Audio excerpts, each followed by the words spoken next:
This is Group 1's Science, Technology, and Society presentation. In this presentation, we will discuss science as a process and product, technology as a process and product, and cite an example for each. The members of this group are Twain Makatangay as writer and researcher, Jarel Hamin as editor and video producer, Vince Carino, Ron Glifonea, and Red Verano as presenters. Example of science as a process is the general relativity of Albert Einstein. Change our understanding about gravity by changing the fundamental framework given by the Newtonian physics. To the theory of general relativity, mass and energy bend space-time and not some other force exerted at a distance. The Einstein field equation described how space-time geometry is determined by the mass distribution inside it. There is no independent force acting through space-time. It is an example of science as a process because the theory of general relativity follows the scientific process of observation, hypothesis, mathematical equation, prediction, testing, and acceptance. Because of this, theory of general relativity become widely recognized in the world. The periodic table of elements. Elements of chemistry are listed systematically in the periodic table of elements based on their atomic number, electronic configuration, and recurrent chemical properties. Such a table gives insight into the associations between different elements and the action, hence forming a separate component in chemistry studies. Explanation. The elementary of the periodic table is an example of science as a product because they represented the gathered knowledge in scientist research.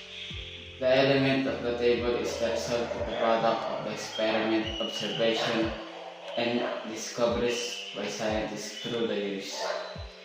Science as a product. Ang periodic table ay isang mahalagang representasyon kung ano ang maaaring tawaging produkto dahil binubuo ito ng mga elemento na naglalaman ng maraming kaalaman na naipon sa paglipas ng mga siglo ay siyentipikong pananaliksik. Ang mga elements ito ay hindi arbitraryo kinakatawan nila. Ang mga resulta ng maraming eksperimento, maingat na obserbasyon at makabuluhang pagtuklas ng mga siyentipiko sa buong kasaysayan. Technology as a process is an application of science. Dito, ginagamit ang science sa pag-identify ng mga problema, pagkakalap ng mga informasyon, pagdedesenyo at paggawa, at evaluasyon na kung saan ang isang bagay ay masusing pag-aaralan. Ang 3D printing is an example of technology as a process because 3D printing involves manufacturing process of designing a 3D model using specific software, processing, sending the design to the 3D printer, and the process of printing the object using raw materials from either plastic or metal. Technology as a product are materials objects that have been designed by people and developed through technological practice to serve particular functions. Ito ay ang mga material na bagay na dinisenyo ng mga tao at binuo sa pamamagitan ng technological na kasanayan upang magsilbi sa mga partikular na tungkulin. Ang technology as a product, ito ay nagbibigay ng solusyon sa atin sa mga pang-araw-araw na ating ginagawa. Isang example ng technology as a product ay ang virtual reality headset o VR. VR headset are an example of technology as a product because it is the representation of the outcome of the tangible product in such a technological fields that integrate the technology. As VR consists of hardware like displays, lenses, sensors, and software for producing the interactive and attractive nature of the software.